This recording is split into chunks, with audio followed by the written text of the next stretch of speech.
그 기본적으로 나라를 맡아야 되는데 기본적으로 자기가 어느 자리에 있어 본 사람들이 그 일을 해야 되지 않겠어요? 황교안이는 대통령 권한 대행까지도 경험을 해봤기 때문에 대통령 자리에 대해서 이해를 하고 있잖아요. 그리고 이스키 주사파 잡는데 그 핵심적인 역할을 했잖아요. 스트라이크가 돼가지고 공격수 역할을 해가지고 잡아냈잖아요. 그런 전공이 있단 말이에요. 우파의 전공이. 큰 전공이죠, 그게. 그러니까 좌파가 막 씹어 못 먹어가지고 황교안이를 난리를 뜨는 거 아닙니까, 좌파가. 그러면 우리가 생각하면 딱 답이 나오는 거 아니겠어요? 좌파에서 저격하고 싶어 하는 애가 황교안이면 그거는 우리 편 카드다 말이에요. 좌파에서 저격하고 싶어 하는 애가 황교안이거든.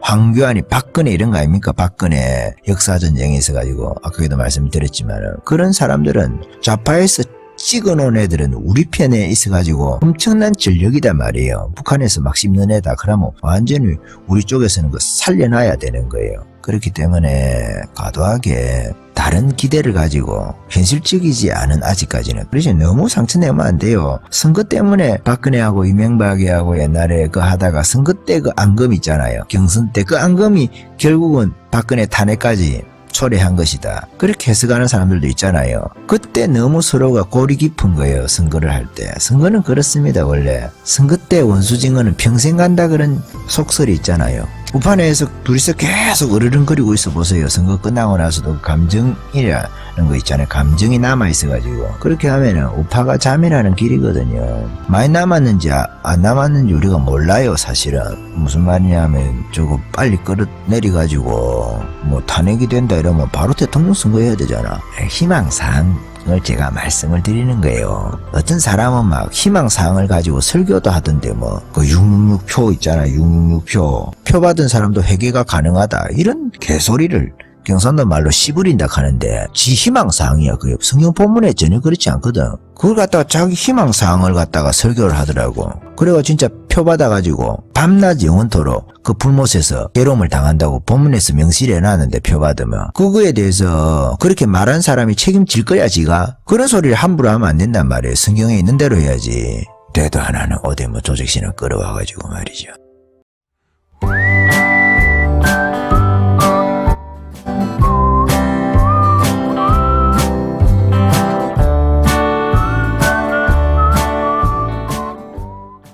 교회가 은사에 있어가지고 반대하기 때문에 정광훈 목사를 반대하는 아까 제가 네 번째까지 이야기를 했잖아요. 목사님이 교회 안에서 마이크 잡고 방언 기도를 하면서 성도들을 은사로 기도하는 쪽으로 그것만 가지고 다 된다는 건 아닙니다. 그게 모든 것을 다 덮는 게 아니에요. 그 요소에 있어서 다른 거는 또 다른 걸 가지고 성품이라든지 계산해야 될 게 있겠죠. 순종이라든지.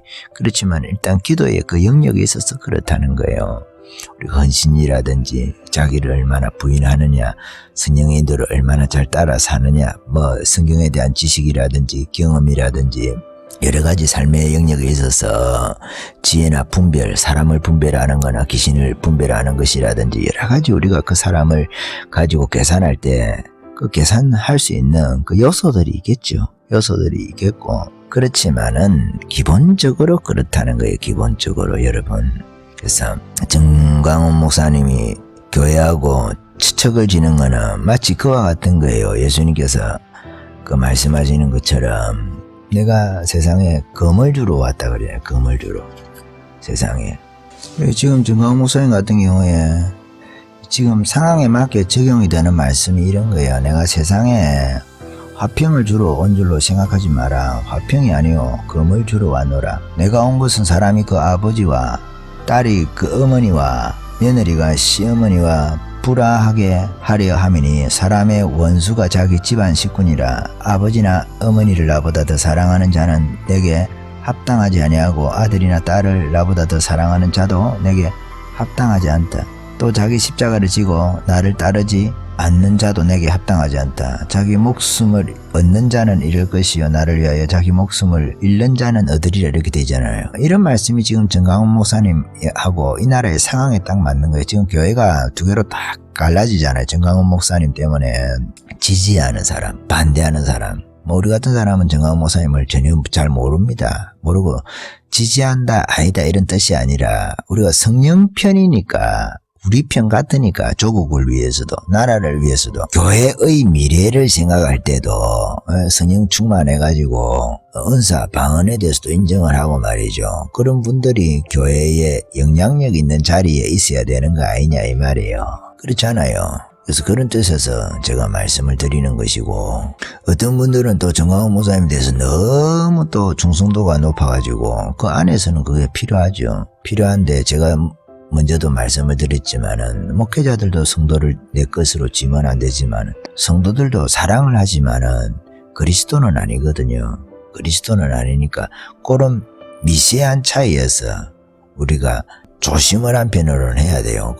그 다른 거거든요. 우리 사역자들도 우리가 이런 문제에 있어서는 지금 뭐 전쟁 중에 있으니까 얼마나 조심스럽습니까 사실은. 장수잖아 장수요. 우리 가운데 황교안이가 장수고, 황교안이 이야기를 하니까 뭐 황교안이에 대해서 좋게 안 보시는 분들도 있는데 그 뭐 다른 대안이 있는가 모르겠어요. 저는 황교안이가 예수 믿고 하니까 너무 좋은데 믿는 사람이 돼야 될 거 아니겠어요. 지금도 정규재 선생이 자꾸 황교안이 물러나라 하고 있는데, 물론 그 별 한 건 저절로 그리 하는 거죠. 내가 볼 때는 그렇습니다. 정규재 선생을 내가 바르게 이해하고 있다면 아마 그럴 겁니다. 제가 오해하고 있다면 모르겠습니다만 그 우파적인 색깔을 계속 더 진하게 좀 가지라 이런 뜻으로 이야기를 하는 거 아니겠어요. 우파적인 색깔이 중요하니까. 그렇지만 이 선거 전선에서 그렇게 쉽게 말 못하는 사정이 있는 거예요. 지금 말 못하는 사정들이 있는데 그거에 대해서 너무 또 다그치는 것은 그렇게 바람직하지 않은 것 같습니다. 그래도 이번에 이제 정규재 선생이 열심히 이제 최선은 아니지만은 차악이지만은 참 점수를 너무 안 줘가지고 차악이라 합니다. 차악이지만은 우리가 찍어야 된다 그러잖아요. 찍어야 된다. 뭐 차악이라고 생각해서 찍든 최선이라고 생각해서 찍든 최악이라고 생각해서 찍는 거는 마찬가지니까 그건 상관없어요. 그러니까 이게 이제 그런 면에서 경계를 하는 거죠.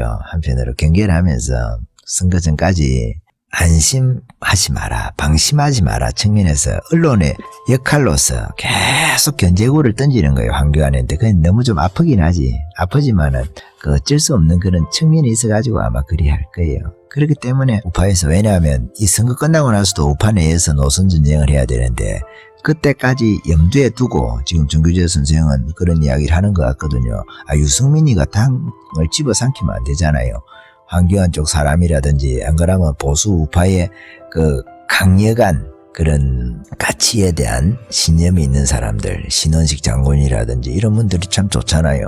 그런 비슷한 사람들이 안에 가서 영향력을 행사하고 또 그런 사람들이 많이 입성을 해야 되거든요. 그러니까 이제 그런 측면에서 그런 이야기를 하는 거 아닌가. 저는 그런 이해를 합니다. 그래도 들으면 황교안에 대해서 너무 가볍게 혹은 너무 심하게 이야기를 할 때 마음이 아파요, 나는. 그렇게 지금 선거 전에 꼭 이렇게 말할 필요가 있나. 뭐 당대표 물러나라 그래 하는데 그 당대표를 물러나라고 할 필요성이 있나.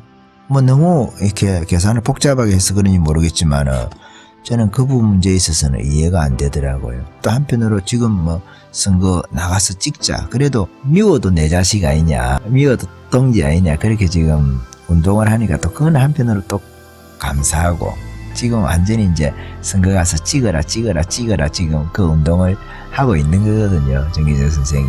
그 펜의 마이크 한번 봐보세요. 그러면 열심히 하고 있는데 그냥 황교안에 대한 태도가 다른 대안이 있고, 뭐 황교안이는 총리였지 않습니까? 총리였고 틀어서 지금 별 먼지가 날 게 없다 아닙니까? 근데 옛날에 반기문이나 이런 사람들은 여론 지지도는 높아도 한 방에 가거든요. 그런 사람들 그 한 방에 가잖아요. 틀어가 문진하니까 갑자기 뜬 스타는 갑자기 몰락을 하거든요. 근데 황교안이는 안 그렇잖아요. 지금 지지도 올라갔다 내려갔다 하겠지만은 거기에서 어느 정도 검증이 된 측면이 있잖아요. 김문수도 마찬가지겠죠. 그렇지만 우리가 캐리어를 봤을 때, 경력을 봤을 때 대권 후보다 하면은 그 기본적으로 나라를 맡아야 되는데 기본적으로 자기가 어느 자리에 있어 본 사람들이 그 일을 해야 되지 않겠어요? 황교안이는 대통령 권한 대행까지도 경험을 해봤기 때문에 대통령 자리에 대해서 이해를 하고 있잖아요. 그리고 이정희 주사파 잡는데, 이석기죠. 이석기 주사파 잡는데 그 핵심적인 역할을 했잖아요. 스트라이크가 돼가지고 공격수 역할을 해가지고 잡아냈잖아요. 그런 전공이 있단 말이에요. 우파의 전공이. 큰 전공이죠, 그게. 그러니까 좌파가 막 씹어 못 먹어가지고 황교안이를 난리를 뜨는 거 아닙니까, 좌파가. 그러면 우리가 생각하면 딱 답이 나오는 거 아니겠어요? 좌파에서 저격하고 싶어 하는 애가 황교안이면은, 그거는 우리 편 카드다 말이에요. 좌파에서 저격하고 싶어 하는 애가 황교안이거든. 황교안이 박근혜 이런 거 아닙니까? 박근혜 역사전쟁에 있어가지고, 아까도 말씀드렸지만은. 그런 사람들은 좌파에서 찍어놓은 애들은 우리 편에 있어가지고 엄청난 전력이단 말이에요. 북한에서 막 씹는 애다. 그러면 완전히 우리 쪽에서는 그 살려놔야 되는 거예요.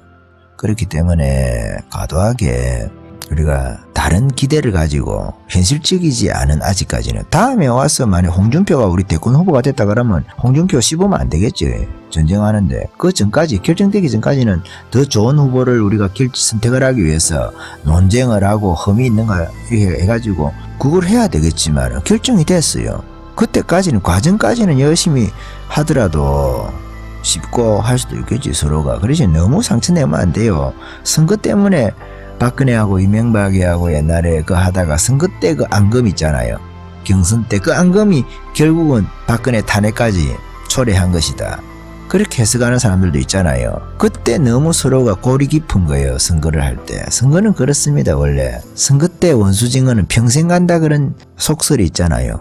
정치계에 선거 때 원수는 평생 원수다. 그러니까 경선이라든지 내부 이런 것도 정말 조심해야 되는 거예요. 경선이라는 것이 뭐 민주적으로 참 좋은 절차일 수도 있지만은 이거 잘못하면은 뭐 서로 헐뜯고 하는 그런 거 있으면은 이게 원수가 되거든. 그래서 뭐 간단하게 여론조사한다든지 당내에서 기본적으로 갖고 있던 그 이미지라든지 지지도 있잖아요. 그걸로 바로 딱딱딱 결정해 가는 게 나아요. 둘이 토론 붙이나가지고 누가 더 말 잘하나 이제 신인들은 그렇게 해야 되는데 그때도 참 룰을 그 재판관이라든 심판관이 그런 거 잘해야 돼요. 서로 원수가 안 지도록 심하게. 그러면 우파에서 둘이가 만약에 우파의 좋은 인재인데 둘이가 사이가 너무 안 좋잖아요. 그 경선 때문에 그 틀 때문에 말이에요. 시스템 때문에. 그렇게 하면 우파 전체적으로는 엄청난 손실을 보는 거예요. 우파 내에서 둘이서 계속 으르렁거리고 있어 보세요. 선거 끝나고 나서도 감정이라는 거 있잖아요. 감정이 남아있어가지고.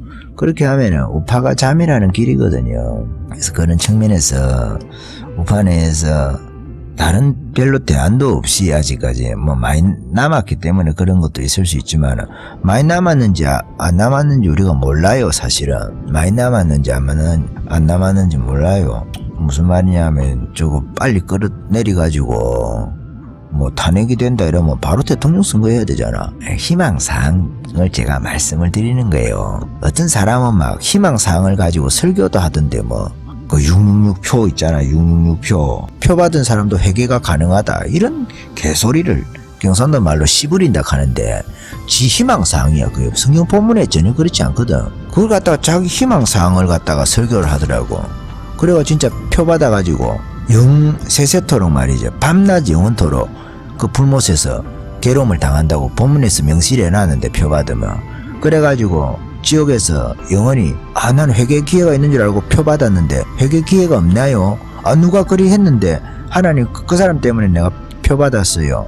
아니 성경에 기록해놨으면 성경대로 해야지. 네가 그 사람이 성경이고 하나님이 그리 안 하겠어요? 그거에 대해서 그렇게 말한 사람이 책임질 거야 지가. 그런 소리를 함부로 하면 안 된단 말이에요. 성경에 있는 대로 해야지. 대도 하나는 어디 뭐 조직신을 끌어와가지고 말이죠. 성경 본문대로 해야지. 본문에 너무 명시적으로 해놓은 걸 갖다가 이런 식으로 이야기를 하는 사람들이 있단 말이에요. 그렇게 하면 안 되잖아요. 그게 666표 받으면 안 되기 때문에 그 적어놓은 거 아닙니까? 성경에 특수사항이 있단 말이에요. 마지막 한때에 주님 재림하시기 직전에 양염소를 갈라놓고 다 염소로 만들어 놓고 표 받아가지고 표 받는 게 뭡니까? 그게 그 짐승의 이름이라 하잖아요. 짐승꺼라 이 말이에요. 짐승꺼. 사단의 끝이다 이 말이에요. 사단의 끝. 사단의 끝이 되는데 표 받으면은 뭐 거기 회개할 기회가 뭐가 있어요. 회개할 기회가 없다고 성경에 되어 있는 거나 마찬가지인데 표현이 회개할 기회가 없다라고 말 안 했기 때문에 회개할 기회가 있는 겁니까? 표현이 회개할 기회가 없다고 말 안 했으니까 초등학생도 아니고 회개에 딱 꽂히가지고 말이죠. 회개가 만능인가? 회개하면 다 되나? 성경이 안 된다 하면 그럼 지옥에서도 회개하지 그러면. 지옥에서는 왜 회개하면 안 된다고 하나? 회개가 안 되니까 안 되는 거지. 살아있을 때만 가능한 것이고, 표 받기 전에만 예수 믿을 가능성이 있는 거야. 표 받기 전에만. 표 받으면 바로 죽는 거와는 마찬가지단 말이에요. 죽고 나서 우리가 회개할 기회나 구원의 기회가 없는 것처럼 표를 받으면 안 돼. 그건 짐승의 끝이 되는 거단 말이에요. 짐승의 끝. 매매를 못하게 한다고 하잖아요. 그걸로 안 받으면. 그래서 결정을 하는 거죠. 이 땅에 네가 그리스도라고 말하는 자를 따를 것이냐, 장차 오실 그리스도를 기다릴 것이냐, 그 문제를, 아니면 생명을 바쳐가지고 영생을 살 것이냐, 그 문제를 결정하도록 하는 그런 시기가 온단 말이에요. 때가 미리 예고를, 그래서 예고를 하는 거예요. 예고장을 그때 가서 그리 하지 말라고. 몰랐는데요 주님, 표 받은 거 가지고 예수 믿은 사람도 표 받으면 지옥 가나요? 그리 기록해놨잖아. 그래, 그렇게 네가 이야기할까 싶어서 미리 기록해놓은 거예요. 그게 그런 말 못하도록 성경에 다 해놨잖아. 그렇게 예수님이 구주가 아니라는 것을 사람들이 막 말을 하려고 하잖아요. 구약에, 그러니까 구약에 예수님께서 어디 태어나고 여자의 후손으로 태어나고 말이죠. 예언을, 그런 사람들이 일이 닥치고 나서 말을 못하도록 하기 위해서 십자가에 지고, 십자가를 지시고 나무에 달리시고 구약에 다 예언해놨잖아요. 그 성취될 때 우리는 예수가 그리스도가 아닌 줄 알았는데 그 말 못하도록 구약에 그리 다 이야기를 해놨고 예고를 해놨는데 왜 이제 와서 그런 소리 하냐, 이 말을 주님께서 하시려고 그런 예언을 기록해놓은 거예요. 성경에. 표도 마찬가지단 말이에요. 표도 회개할 기회가 있는 줄 알았다. 회개할 기회가 있다고 말하지 않았기 때문에 없는 거라. 그게 없다고 말하지 않았기 때문에 있는 게 아니라 있다고 말해놓지 않았기 때문에 없는 거다, 이 말씀이에요. 그래서 이런 부분에 있어 가지고 자꾸만 말장난하려고 하는 사람들이 있으니까 성경을 가지고 자기 그 신학 있잖아요. 회개에 딱 꽂히면 회개 만능이야. 회개면 다 된다. 회개면 뭐가 다 돼요. 그러면 지옥에서도 회개하면 천국 간다 카지. 그러면 대단한 소리를 하면서 말같이 희망사항을 설교로 해. 그걸 성경을 갖고. 아이고 진짜 내가 말을 말아야 되는데. 그렇습니다. 그래서 다시 이제 요약하고 마무리합시다.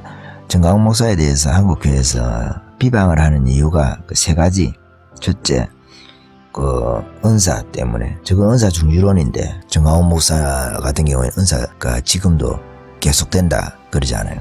안 맞으니까, 반대편이니까 어차피 하는 거고. 두 번째, 그거는 정광훈 목사 탓도 아니고 저쪽에서 편을 나누는 거죠. 자기네들이. 지금 교회가 하나가 돼가지고 대우를 형성해야 되는데, 물론 표 찍는 게 중요하니까 끝나고 나서 할 일이 많겠지만 원래 두 개로 나눠져 있었던 것이 더 표면화된 거예요. 정광훈 목사를 통해서. 정광훈 목사를 비난하는 형식으로. 그렇게 하고 첫 번째가 그렇고, 두 번째는 그런 거예요. 좌파 기독교인들이 사상이 달라가지고 공격을 하는 겁니다. 그렇게 하고 세 번째는 정광훈 목사님의 좀 말이 좀 거칠고 하니까 그런 거에 대해서 좀 이해를 못하는 분들이 너무 점잖고 양반들이 많아가지고 신의 성품에 벌써 다 참여를 해가지고 신의 성품 중에 부드러운 쪽만, 차가운 쪽도 있는데 하나님의 가슴을 시원하게 해드려야 될 것도 있잖아요. 진리를 가지고. 근데 너무 사랑에 치우친 사람들이 정광훈 목사님에 대해서 이해를 못하는 거예요. 아마 예수님이 이 땅에 오셔가지고 독사 새끼들아 하고 막 이 땅에서 바리새인 같은 사람들이 있잖아요. 그 욕하면 그 사람들은 또 그거 실족할 거라. 모든 사람이 우리를 칭찬하면 그거는 우리가 하나님의 뜻대로 행하는 게 아니다. 그런 예수님 말씀이 있는 것처럼, 그런 방식의 말씀이 있는 것처럼 그런 겁니다. 그래서 너무 제가 정규제가 아니고 정광훈 목사님에 대해서 또 좋게 이야기를 하는지 모르겠지만은 어째는 그렇게 이 정도 이야기를 하면 적당하게 한 것 같은데 그렇습니다.